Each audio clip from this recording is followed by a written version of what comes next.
नमस्कार फ्रेंड्स। आज हमारे जमशेदपुर में छोटे लाल राय जी जो परसा से विधायक हैं और राष्ट्रीय जनता दल जो कि एक सर्वमान्य पार्टी है पूरे देश में और राष्ट्र को एक दलित, शोषित और पीड़ित लोगों की आवाज़ उठाने की सबसे बड़ी पार्टी और पहली पार्टी कोई बनी तो आरजेडी बनी। उसी के कद्दावर नेता और उसी के सर्वमान्य विधायक और उसी के एक ऐसे कर्ता धर्ता कि अपने बिहार विधानसभा में जनता का आवाज़ उठाने के लिए जाने जाने वाले, पूरे विकास की एक गंगा बिहार में बहाने वाले उस पार्टी के सदस्य से मैं बात करना चाहता हूं। और सबसे पहले उनसे कहना चाहता हूं कि आज हमारे राष्ट्रीय जनता दल के नेता और बिहार के प्रणेता लालू प्रसाद यादव जी को जिन्होंने आज किडनी ट्रांसप्लांट करके अपने बैक कर रहे हैं, अपने आप को जीवन जीने के तरीके को अब फिर से शुरुआत नई जिंदगी की कर रहे हैं और उसमें बधाई की पात्र हैं रोहिणी आचार्य। जो रोहिणी आचार्य ने ये साबित कर दिया है कि भारत माँ की बेटी कैसे होती है और किसी भी पिता के लिए बेटी एक गौरव होती है। तो वो गौरव साबित करके आज बिहार फिर एक परचम लहराया है पूरे देश में कि एक बेटियां अपने पिता के लिए, अपने राज्य के लिए, अपने राष्ट्र के लिए कितनी बड़ी त्याग कर सकती है।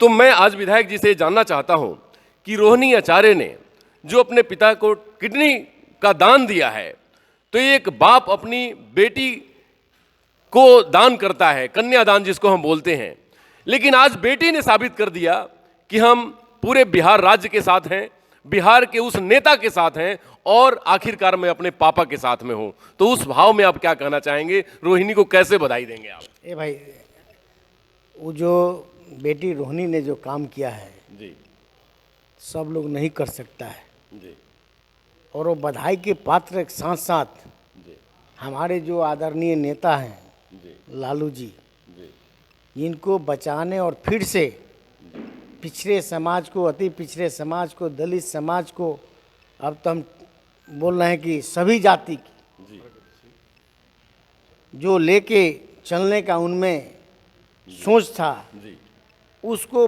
फिर बढ़ाने के लिए उनको ज़रूरत है। जी, तो रोहिणी आचार्य ने जो काम किया है, लालू जी को आप लोग सुने होइएगा कि 4-5 दिन पहले हॉस्पिटल से उन्होंने वापस आ गए, एक आराम कर रहे हैं जी, और पहले से वो बहुत अच्छे हो गए। जी, और दुआ है आपका, सभी समाज का, सभी लोगों का। कितने जगह देखते हो कि हवन हो गया, जग हो गया और इतना लोकप्रिय नेता हैं, नाम से लोग लालू लालू करते हैं।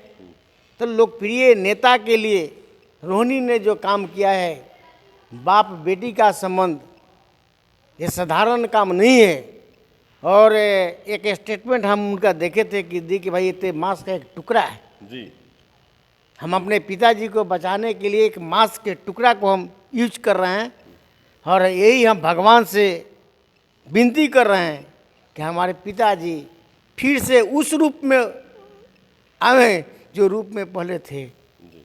तो हम लोग तो पूरे दुआ किए हैं। जी, बिल्कुल विधायक जी ने ठीक कहा। और इंडिया टीवी ऑनलाइन रोहिणी आचार्य के इस त्याग का, उनके त्याग का पुरजोर समर्थन करती है और भावभीनी उनको एक प्रार्थना करती है और उनको प्रणाम करती है कि किस उस नेता को उन्होंने किडनी का दान किया है जिस नेता ने बिहार में उन दलितों को, शोषितों को, वंचितों को जीने की राह बताई, जीने की राह सिखाई। उन्होंने ये बताया कि अपने अधिकार की लड़ाई कैसे लड़ी जाती है। लालू जी हवाई चप्पल में चलते हुए लोगों को हवाई जहाज तक की यात्रा कराने का काम किया था। तो आज मैं अपने विधायक जी से जानना चाहता हूं कि आज उन्हीं के सुपुत्र तेजस्वी यादव, क्योंकि तेजस्वी यादव ने कभी अपने से नहीं कहा कि मैं मुख्यमंत्री बनूंगा, वो बहुत सुलझा हुआ नेता और बाय नेचर, बाय प्रोफेशन तो एक है क्रिकेटर, क्योंकि क्रिकेट बहुत मैं खेलते उनको देखा हूं और बहुत सुंदर क्रिकेट खेलते हैं। लेकिन एक राजनीति में आने का एक संभावना बनी और परिस्थितियां पारिवारिक ऐसे बन गई कि उनको राजनीति में आना पड़ा।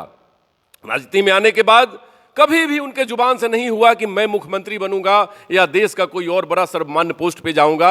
उन्होंने हमेशा हर भाषण में कहा कि मैं बिहार की सेवा करना चाहता हूं, मैं लालू जी का पुत्र हूं और जितने बिहार के हमारे भाई हैं सब लालू जी के भाई या पुत्र हैं, क्योंकि वो सबको अपना ही मान के चलते हैं। तो आज जो तेजस्वी यादव जी को मुख्यमंत्री बनाने के पीछे बिहार की जनता चाहती है, अब बिहार की जनता टूट पड़ी है, अब सब्र का बांध टूट गया है, अब वो उस कुर्सी पर उनको देखना चाहती है। और उसी दबाव में कहीं हमारे वर्तमान सीएम को भी कहना पड़ा कि अगली बार की चुनाव हम तेजस्वी यादव जी के नेतृत्व में ही लड़ेंगे, क्योंकि जनता के मिजाज को भाप चुके हैं। तो आप क्या कहना चाहेंगे, क्योंकि मुख्यमंत्री ने खुद ही कह दिया है, तो अब कहने में कोई बैरिकेड नहीं है। और आप कैसे बधाई देंगे? हम तो उस दिन का बहुत इंतजार कर रहे हैं कि हमारे तेजस्वी बिहार का नेतृत्व करें और बिहार को विकसित बिहार बनाए। एक पहले आपको बतला दें शर्मा जी कि वह जो हम लोग के नेता हैं आदरणीय तेजस्वी जी एक सुलझे हुए जनप्रतिनिधि हैं और लालू जी के पुत्र हैं। और सब पुत्र एक तरह का नहीं होता है, अग्रिम पंक्ति में हैं। और आप जानते हैं कि कितने सौभाग्यशाली निकले कि आज मुख्यमंत्री राज्य के नीतीश कुमार जी, पूरे देश में लोग जानते हैं कि नीतीश कुमार एक ईमानदार लोग हैं। और उन्होंने स्वीकार किया कि 24 के लोकसभा हम उनके नेतृत्व में लड़ेंगे, नीतीश कुमार जी के, और 25 के जो हम लोग का विधानसभा का चुनाव होगा हम तेजस्वी जी के नेतृत्व में लड़ाई करेंगे। तो हम तो पहले अपने मुख्यमंत्री को धन्यवाद और बधाई देते हैं कि इन्होंने इतना बड़ा निर्णय लिया। और एक जान लीजिए कि तेजस्वी जी एक ऐसे नेता हैं कि कभी घमंड नहीं पालते हैं, किसी से मधुर बात, मधुर भाषी दम कैसे गांव के लोग बात करता है, गांव में कैसे रहना चाहिए, गांव को कैसे विकास होना चाहिए। हॉस्पिटल में आप लोग देखते होइएगा कि आधा रात में जाने का। आप एक और अभी देखेंगे कि इसके पहले हमारे नेता आदरणीय लालू प्रसाद जी ने रात में निकल जाते थे, कोई गरीब किसी चौराहा पर सोया हुआ है तो उसको कम्बल डाल देते थे, कहते थे कि वहाँ अलाव का व्यवस्था करा दीजिए। उसी रूप में आज तेजस्वी जी ने देखे कि ट्रक से कम्बल लदवाया, जितने जगह गरीब सोए हुए थे सामुदायिक भवन में या रोड पर, सबको उन्होंने कम्बल ओढ़ाने का काम किया। तो वो तो नेतृत्व थे पिता पुत्र के।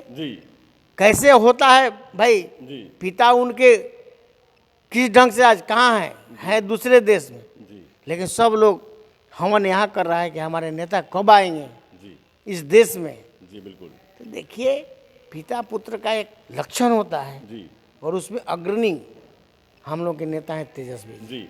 वो मैं जरूर जानता हूँ, क्योंकि लालू प्रसाद यादव जी जो बिहार के आरजेडी के बहुत बड़े नेता और पूरे भारत के नेता हैं वो तो, और उसमें जहाँ तक आप लोगों के साथ बैठकर तेजस्वी जी जो ट्रेनिंग लेते हैं, आप लोगों के साथ बराबर डिस्कस करते हैं हर एक प्लान में, विषयों पर कि कैसे काम करना चाहिए, बिहार को कैसे विकसित करना चाहिए। अब उनके पास स्वास्थ्य की जिम्मेवारी है। तो अब ये 2 से ढाई साल में, क्योंकि बिहार में जो स्वास्थ्य का काम हुआ है, इधर मैं कुछ दिनों की बात कहूँ तो बहुत सारे हॉस्पिटल की स्थिति ऐसी हो गई है कि जहाँ पर जो सुविधाएं नहीं थी वो आज वहाँ पर जांच की सुविधा हो गई है। आज वहाँ पर मैन पावर की पहले कमी थी, डॉक्टर की, नर्स की, दवाइयों की, अब उस तरीके की कोई समस्या बिहार में नहीं आ रही है। लेकिन अब एक थोड़ा इंफ्रास्ट्रक्चर मजबूत करने की ज़रूरत है कि गांव के लेवल में जो हमारे पीएचसी होते हैं, माने जो हमारे पब्लिक हेल्थ सेंटर्स होते हैं, उस पर तेजस्वी जी को 2 से ढाई साल इतना काम करने की ज़रूरत है कि हर ब्लॉक और गांव में एक भवन दे दे हेल्थ का, क्योंकि बिहार में हम लोगों के पास 2-3 चीज़ें हैं। तो मैं विधायक जी से जानना चाहूँगा कि उस पर क्या काम चल रहा है। देखिए हम लोगों के जो नेता हैं और बहुत अच्छे स्वास्थ्य विभाग ने संभाला है। अभी हम लोगों को एक आदेश आया है और इसके पहले 5 था कि 4 उस स्वास्थ्य केंद्र और एक एडिशनल पीएचसी दीजिए। तो हमने स्टार्ट कर दिया। फिर अभी आया है कि 7 दीजिए, जिसमें एक एडिशनल पीएचसी दीजिए और 6 उप स्वास्थ्य केंद्र दीजिए। उसका बिल्डिंग हम लोग 1 करोड़ से बना रहे हैं। हम 50 लाख से उप स्वास्थ्य केंद्र बना रहे हैं। तो नेता जो हम लोगों के हैं काम में, फिर इन्होंने कहा कि रोड बनवाइए, रोड में इतना रुपया लीजिए। तो नेता का नेतृत्व बहुत अच्छा है, समझ है कि बिहार को हम कैसे आगे ले जाए। विधायक जी आया गया है और तेजस्वी जी बहुत तेजी से काम करना शुरू कर दिया है स्वास्थ्य के ऊपर।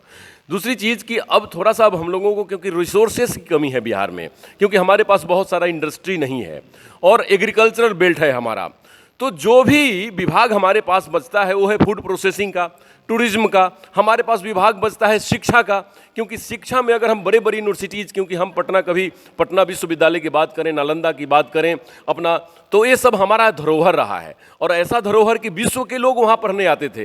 यहाँ तक कि छपरा में जो राजेंद्र विद्यालय था, वहाँ मैं सुनता था कि केमिस्ट्री की पढ़ाई करने बेल्जियम और जर्मनी से लोग आया करते थे, जब कभी भोला प्रसाद जी प्रिंसिपल हुआ करते थे। तो कहने का मतलब कि आज वो वैभव बिहार का एक चैलेंज और भी है कि हम लोग वैसे शिक्षा के क्षेत्र में काम करें कि बच्चे कोटा राजस्थान न जाएं, बच्चे किसी और दिल्ली बॉम्बे न जाएं, बेंगलोर न जाएं, बिहार में दुनिया के बच्चे आएं, क्योंकि शिक्षा की परंपरा तो हमारे बिहार की रही है। तो शिक्षा में क्या कुछ आप लोग ऐसा निर्णय ले रहे हैं? देखिए, हम लोग के नेता चाहते हैं जी कि इस ढंग का काम हो। जी आप देखते हैं कि प्रधानमंत्री से उन्होंने अनुरोध किया था नीतीश कुमार जी जी कि जो पटना विश्वविद्यालय है वो सेंट्रल विश्वविद्यालय हो, जी जी लेकिन प्रधानमंत्री जी इस बात को नहीं माने जी और उनको करना चाहिए था। बिल्कुल। जब आप दूसरे आपने कहा कि मोतिहारी में बना लीजिए, गया में बना लीजिए, जी तो गया और मोतिहारी में बना दे ठीक है, लेकिन मेरा हेड क्वार्टर था पटना। जी अगर पटना के वो सेंट्रल में चला जाता तो हमको वो उससे बहुत बेनिफिट होता। आज क्या है कि एम्स जो बना है, गरीब वहाँ जा रहा है। जी हम बधाई देते हैं अटल बिहारी वाजपेयी जी का जो नींव रखने का काम किए थे। जी तो आज हम लोग के बीच में नहीं है, लेकिन नाम तो हो रहा है ना कि भाई अटल जी ने एक नींव रखा था। जी तो देखिए, इन लोगों को विचार करके जी और कुछ हम लोग को मानसिकता को भी बदलना पड़ेगा। जी हम लोगों को भी यही विश्वास है कि मेरा बेटा कोटा में जाएगा तभी रैंक लाएगा। बिहार में रह के लोग रैंक नहीं लाता है। आनंद कुमार जी ने तो साबित कर दिया, 40 के 40 बच्चे इंजीनियर में टॉप करते थे। एकदम टॉप वही बिहार की धरती वो भी धरती है। और उतने छोड़िए ना, एक हम लोग के पहले अभी कहाँ है डीएम, यही धनबाद में उनके माता झाड़ू लगाती थी, जी जी जी जादुए जी के, जी जी जी और उनका महेंद्र यादव, और महेंद्र यादव आईएएस बना, एक भाई उसका डॉक्टर बन गया, एक भाई और आईआरसी में क्या हो गया। तो देखिए, ऐसा थोड़े है कि लोग बिहार के नहीं बन रहे हैं। ये आग्रह होगा हम लोगों का जी, मतलब शिक्षा के ऊपर थोड़ा सा और है, मजबूती से फोकस करें उसमें हम लोग का, लेकिन हम लोगों को भी मानसिकता बदलना बदलना पड़ेगा। होगा, पब्लिक का भी मानसिकता बदलना होगा। हाँ, नहीं तो क्या है कि कोई लड़का जा रहा है, पैकेज आप दे रहे हैं, जी वहाँ जाके पैसा राजस्थान में कमा रहा है और फिर जीरो लेके आ जाता है। जी बिल्कुल। उसको चेंज करके अपने देखिए जाइए ना, पूरा हब बनाया हुआ है राजेंद्र नगर के जगह बिल्कुल बिल्कुल का, जी एम्स यदि का, यदि आपको पीएमसीएच की जो जितने जगह है, महेंद्रू घाट है, ये सब आग्रह होगा कि अपने बच्चे को पढ़ाने के लिए कोई कोटा में जरूरत नहीं है, आप यहीं पढ़वाइए और गाइड रखिए भाई कि क्या हमारा कर रहा है बच्चा।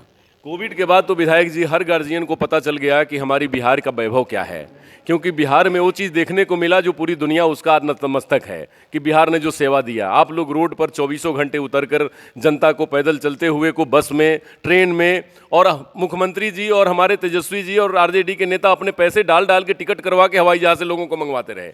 तो मैं एक चीज़ जानना चाहता हूँ कि अब जबकि बिहार अब अपने विकास की राह पे चल पड़ा है, केंद्र सरकार की मदद नहीं मिल रही, जहां तक आपने कहा है कि जितनी मिलनी चाहिए नहीं मिल रही है, तो वो व्यवस्था के बदलने की बात अब चलनी चाहिए। और उसमें छात्र जीवन के बाद जैसे कोई रोजगार की बात आती है, तो रोजगार परक शिक्षा हमारे बिहार में जोर देने की आवश्यकता है, क्योंकि जिससे रोजगार ज़्यादा से ज़्यादा लोगों में क्रिएट हो। तो हम लोगों को थोड़ा उसके ऊपर भी तवज्जो देने की जरूरत है कि ये स्किल, अब प्रधानमंत्री जी कहते हैं स्किल इंडिया बनाना है, स्किलफुल लोग होने चाहिए तभी रोजगार मिलेगा। लेकिन हमारे बिहार में तो सारे लोग जन्म के बाद, मैट्रिक के बाद ही कुछ ना कुछ ट्रेनिंग लेने लगता है, बढ़ई बढ़ई का काम करने लगता है, मोची मोची का काम, साइकिल बनाने वाला। तो आप थोड़ा स्किल के ऊपर थोड़ा क्या स्किल में कर ही रहे हैं।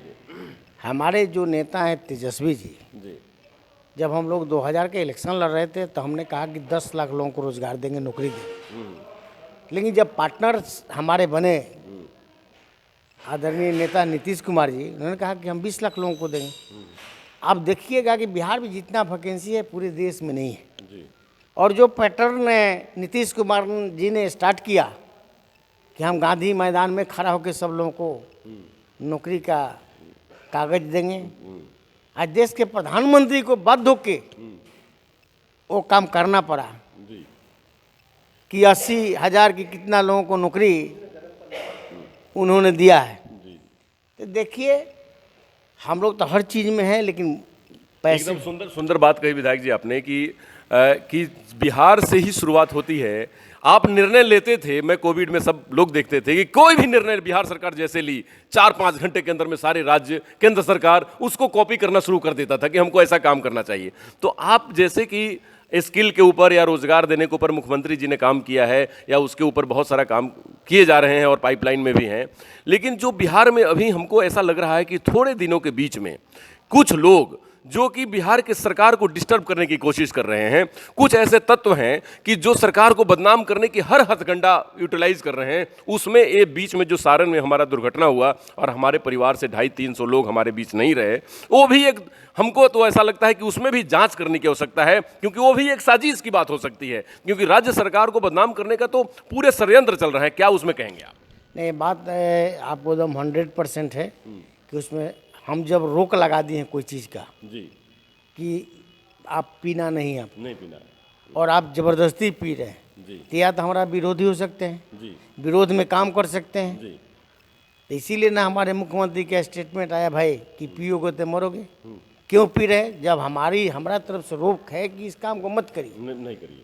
और आप जब चोरी करने जाइएगा, डकैती करने जाइएगा, तो पकड़ाएगा तो लोग छोड़ेगा आपको थोड़े। तो आप समझिए, आपका काम समझिए। तो देखिए इसमें भी षड्यंत्र लोगों ने रचा है जी और इतनी मौतें हुई। मौत पर तो हम लोग दुख व्यक्त किए हैं, हर तरह का लोग था। तो मेरे विधानसभा में भी 2 लोग मर गया। जी जी और देखिए अब कहाँ है परसा, कहाँ है एकमा, कहाँ है बनियापुर, जी कहाँ है मशरक। जी और वो जो पार्टनर आया बन के उस सब जगह माल को देते चला गया। जी इसका मतलब नहीं होता है कुछ ना कुछ नहीं तो कैसे यहाँ मरा, फिर वहाँ कैसे मरा, जी। फिर हम नौर में कैसे मरा। जी जी देखिए हम लोग उसमें दुख व्यक्त किए हैं, लेकिन हम लोग के नेता जो कह रहे हैं कि भाई हमने रोक लगाया है, तो आपको इस तरह का काम कौन कहा करने के लिए? वो तो असंवैधानिक काम है। असंवैधानिक काम हुआ। विधायक जी, अब हम लोग वार्ता के आखिरी पड़ाव में हैं, आखिरी चरण में हैं कि आप जैसे सरकार को संभाला बीच में, जैसे 2-3-4 महीने हुए, तो इस 4 महीने के बाद जो योजना आप लोग नए साल में कुछ बना रहे हैं, हमने सुना है कि बिहार को अब नया बिहार बनाने की योजना चल रही है। नया बिहार मतलब न्यू बिहार, युवाओं का बिहार, क्योंकि युवा तेजस्वी, युवा नेतृत्व, युवाओं का बिहार। तो आप जैसे अग्रजों का आशीर्वाद, आप जैसे एक्सपीरियंस लोगों का आशीर्वाद, क्योंकि लगातार आप 2 दशकों से, एक बार का अगर वो बात ना याद करें तो 2 दशकों से लगातार आप प्रतिनिधित्व कर रहे हैं और बिहार विधानसभा में बिहार के लोगों की आवाज़ उठाते रहे हैं। तो आप क्या कहेंगे कि नया बिहार बनाने में हमें कौन कौन सी चैलेंजेस मीट करनी है कि जिस पे हम सबों को काम करना चाहिए, सबको मिलकर करना चाहिए? देखिए हम लोग के जो नेता हैं जी लगे हुए हैं कि भाई जो पिछड़ा जगह है, कोई अगर गांव पिछड़ा हुआ है, ऐसा तो कोई गांव नहीं है जहां बिजली नहीं है, जहां पानी नहीं है। आप देखो तो ये कि जल नल योजना एकदम किए थे और सक्सेस भी हुआ। जी जी जी जो बचा हुआ जगह है उसको भी फुलफिल किया जाता है कि वो बचे नहीं। जी जी और कम से कम अभी हम लोग के सरकार का मंशा तब बना कि कम से कम 20 लाख लोगों को नौकरी हो जाए। जी जी जी पैटर्न बदल रहा है। जी। तो एक परिवार में 20 लाख के मतलब बुझिए कि 1 करोड़ आदमी का नौकरी हो आराम गया से, है। 5 आदमी तो उससे सुखी तो हो जाते हैं ना। बिल्कुल। तो हम तो नीतीश कुमार जी को बधाई देते हैं कि हमारे नेता 10 ही लाख कह रहे थे, लेकिन उन्होंने कहा कि हम 20 लाख लोगों को नौकरी देंगे। और प्रारंभ हो गया है। कहने से मतलब आप वहाँ पेपर वहाँ के रोज लीजिए, देखिए पेपर उठा के, रोज वैकेंसी आ रहा है 40,000, 50,000, 2.5 लाख, 1.5 लाख करके इसे आ रहा है। जी तो हम लोग कार्यवाही में लगे हैं कि बिहार जो पिछड़ा है उसको हम लोग कैसे आगे करें। जी और तेजस्वी जी भी हम लोगों से बात करते रहते हैं कि कोई अगर बात है तो आप लोग बतलाइए, और मिल के अपने क्षेत्रीय बात निश्चित रूप से हम लोग नीतीश कुमार जी के यहाँ या तेजस्वी जी के यहाँ निश्चित रूप से रखते हैं। जी। और एक चीज़ और कि हमारे अब बिहार के नए डीजीपी आर एस भट्टी जी होंगे, है ना? तो आर एस भट्टी का सुपरिटेंडेंट रहे, कभी पुलिस का एसएसपी भी रहे, और हमारे लालू जी के वो बड़े करीबी भी थे। लालू जी से हर बात को पूछ करके, और बहुत सारी चीज़ें लालू जी से जानते थे। जब हम लोग पटना विश्वविद्यालय में थे तो उनको देखते थे हम लोग। तो आप बताइए कि आर एस भट्टी जी को जो वहाँ का डीजीपी बनाया जा रहा है, डायरेक्टर जनरल ऑफ पुलिस, बना दिया गया, तो ये बनने के बाद आर.एस. भट्टी जी का बिहार के प्रति जो एक लगाव है, कानून व्यवस्था के प्रति जो उनकी प्रतिबद्धता है, तो सरकार ने तो बड़ा कुछ ना कुछ सोच समझ के कुछ चैलेंज के साथ उनको बनाई होगी। तो क्या आपके मन में कुछ ऐसा भाव है कि जो आर.एस. भट्टी अच्छे प्रशासनिक पदाधिकारी हैं जी और उन्होंने कहा कि क्रिमिनल अगर कोई है तो उसको दौड़ाने की जरूरत है, उसको छोड़ने की जरूरत नहीं है। जी और पुलिस पदाधिकारी जो छोटे हम लोगों का है, एसपी साहब गए तुरंत सस्पेंड डिस्चार्ज किसी को कर दिए, जी तो इस पर भी ब्रेक लगाना है। जी अंतिम चक्र में जो नहीं अगर काम बनता है तो करना है। जी लेकिन अगर भट्टी जी बहुत अच्छा निर्णय ले रहे हैं, कारण कि हम लोग को ये जो डिस्टर्ब किया है शराब माफिया, अगर भट्टी लेकिन प्रशासनिक पदाधिकारी रहते तो थोड़े होता। नहीं होता। तो हम बधाई देते हैं कि राज्य में आए हैं, अच्छे काम करें। दूसरे राज्य में थे, अभी डिप्टेशन पर थे। ऐसे तो हमारे कैडर के ही लोग हैं। कैडर तो मेरा है लेकिन नहीं थे, जी दूसरे राज्य में थे, आए हैं और हम भट्टी जी को धन्यवाद देते हैं कि काम करें। अच्छा, अब विधायक जी, अब अपने हमारे बिहार के सभी युवाओं को आप अपील करें कि हमारे बिहार को बदलने में वो क्या रोल प्ले करेंगे, क्या उनका योगदान होना चाहिए? नहीं तो बोले हैं जी क्राइम कंट्रोल जरूर करना चाहिए, और क्राइम है भी नहीं। जी भले जैसा कहीं क्राइम थोड़े है, लेकिन जो भी एक दुख होता है उसमें कंट्रोल करना चाहिए। जी। और एक बहुत अच्छे बात उन्होंने बोला है जी कि जो गलत लोग फंस जाते हैं उन्हें फंसना चाहिए। वाह। जैसे एफआईआर हुआ, 14 आदमी के आप नाम दे दिए, 15 आदमी के नाम दे दिए, तब 15 तो उसमें दोषी नहीं है। जो दोषी है वो नहीं बचे, जी निर्दोष उसमें जी बचना चाहिए। जी इन्होंने स्टेटमेंट दिया है तो इसके बधाई के पात्र हैं। और हम चलिए जमशेदपुर में आए हैं, पूरे युवाओं को अपील। पूरे लोगों को बधाई धन्यवाद देते हैं, नए वर्ष का शुभकामना देते हैं, मकर संक्रांति के हार्दिक स्वागत करते हैं। आने वाले पीढ़ी हमारे जो मित्र हैं सब लोगों को, और फिर नए साल में टुसु पर्व, उस पर भी हम बधाई देते हैं। झारखंड में हम आए हैं, झारखंड के जितने भी मेरे मित्र साथी हैं, अभिभावकगण हैं, सबको इस अवसर पर हम बधाई और धन्यवाद देते हैं। आप अपने राज्य से चल के अपने राज्य तक आए हैं। आप ही का कहना है कि हम कागजों में हुए हैं, दिल में थोड़ी अलग हुए हैं। हमारे रिश्ते तो आज भी वही हैं जो पहले थे। और आज मैंने आर.एस. भट्टी साहब का सवाल इसलिए पूछा, आपको ये जानकारी होनी चाहिए कि बिहार सरकार को बदनाम करने की जो कोशिश होती है, कहा जाता है जंगल राज। आर.एस. भट्टी एक ऐसे अधिकारी हैं कि जिन्होंने स्वतंत्रता से काम किया है, और उनको स्वतंत्रता देने का सबसे पहला काम हमारे लालू यादव ने जी नहीं किया था। और आज बिहार में अगर जंगल राज होती तो आर.एस. भट्टी साहब को डीजीपी नहीं बनाया गया होता। तो एक एग्जाम्पल है पूरे देश के लिए कि आर.एस. भट्टी जैसे सख्त ऑफिसर कि जो कहा जाता है कि 3 घंटे के अंदर में अनुसंधान करने के लिए वो जाने जाते हैं। अगर 12 बजे उनको जानकारी मिल गई, 3 बजे तक क्रिमिनल बिहाइंड द बार होता है। तो आर.एस. भट्टी को डीजीपी बनाया गया है। और जैसे हमारे विधायक जी ने कहा है कि आर.एस. भट्टी को हमने इसलिए डीजीपी बनवाया सरकार से, क्योंकि वो बिहार की कानून व्यवस्था जो थोड़ी मोड़ी कहीं पे लीकेज है, क्योंकि हमने सब लीक प्रूफ कर दिया है, लेकिन अगर थोड़ी सी भी लीकेज है तो उसको भट्टी परिपूर्ण करें, मरम्मत करें। तो ऐसे अधिकारी अगर बिहार में हो और ऐसे नेतृत्व करता हो, और तेजस्वी जैसे युवा नेता अगर हमारे बिहार का नेतृत्व करता हो, गारंटी के साथ ये बात कही जा सकती है कि बिहार का भविष्य बहुत ही उज्जवल है। और वो बिहार अपने वैभव पे पहुंचेगा जो कभी आज से 100-200 साल पहले ग्रेट अशोका के समय जाना जाता था। तो हमें ग्रेट अशोका के टाइम का बिहार बनाना है, जिससे पूरी दुनिया में हम लोग तो जाने ही जाते हैं अपने कर्म से, मेहनत से, और अपने रिजल्ट से, और अपने कामयाबी से, लेकिन अब जाने जाएंगे पूरी दुनिया को कुछ देने के लिए। तो ज्ञान देते हैं, विज्ञान देते हैं बिहार से। अब कुछ हमें वैसा कुछ देना है, रोजगार और युवाओं की ताकत बिहार को बनना है, पूरे देश की ताकत बिहार को बनना है, जिसमें नेतृत्वकर्ता तेजस्वी और बाकी आरजेडी की टीम जो कमर कस ली है, ये बहुत ही काबिल तारीफ है। नमस्कार, डॉक्टर अनु शर्मा की तरफ से।